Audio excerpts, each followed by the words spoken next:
You'll have to forgive me for my voice. Recovering from a sickness, an illness, which is unfortunate, but we're going to press on. The first verse of Psalm 42 says, "As the deer pants for streams of water, so my soul pants for you, my God. My soul thirsts for God, for the living God. When can I go and meet with God?"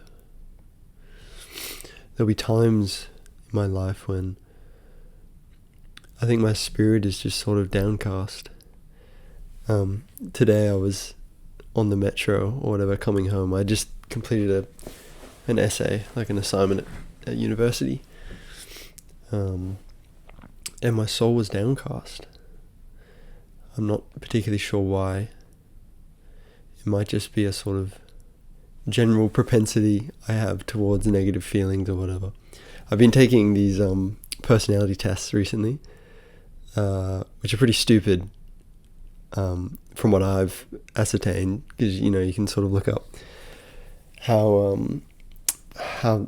proper psychologists and people who specialize in personality actually determine these sort of factors, and it seems like your average sort of BuzzFeed Sporkle type quiz is not rooted in proper psychology. But then occasionally like I did this one test called the four big factors for something, which apparently is more scientifically reputable, and it sort of broke it down. I should have brought it up before I recorded this, really, but it broke down to like conscientiousness, neuroticism,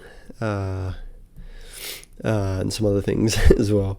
Introversion maybe was another one, or extroversion, and I think that one's one of the only actual like proper accepted models for how we might understand personality.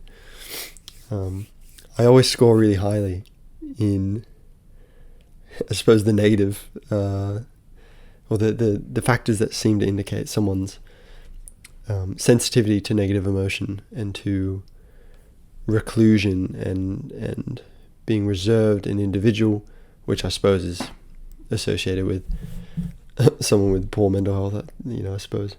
But regardless, that's just, that's the way I'm wired, and that's okay. But when I read verses like that, "As the deer pants for streams of water, so my soul pants for you, my God," I think that there are times in my life when that just becomes so real for me. When I move away from the distractions, which just plague our lives, like the amount of distractions people have, and they're not willing to just sit and be silent and be quiet and let their soul yearn and observe what their soul yearns for. I think people miss that. People don't have that. And so, make time for it. For me, Bible reading does that. A lot of the time, at least. If I'm reading the Bible on my way somewhere, sort of on the train, on the metro, it doesn't have the same effect. I'm not in that sort of intimate space. But if I can find a quiet space, usually I light a candle or something, though that's not, you don't have to do that. That's sort of just my little ritual, but whatever it is, listen to rain sounds on your Spotify or whatever.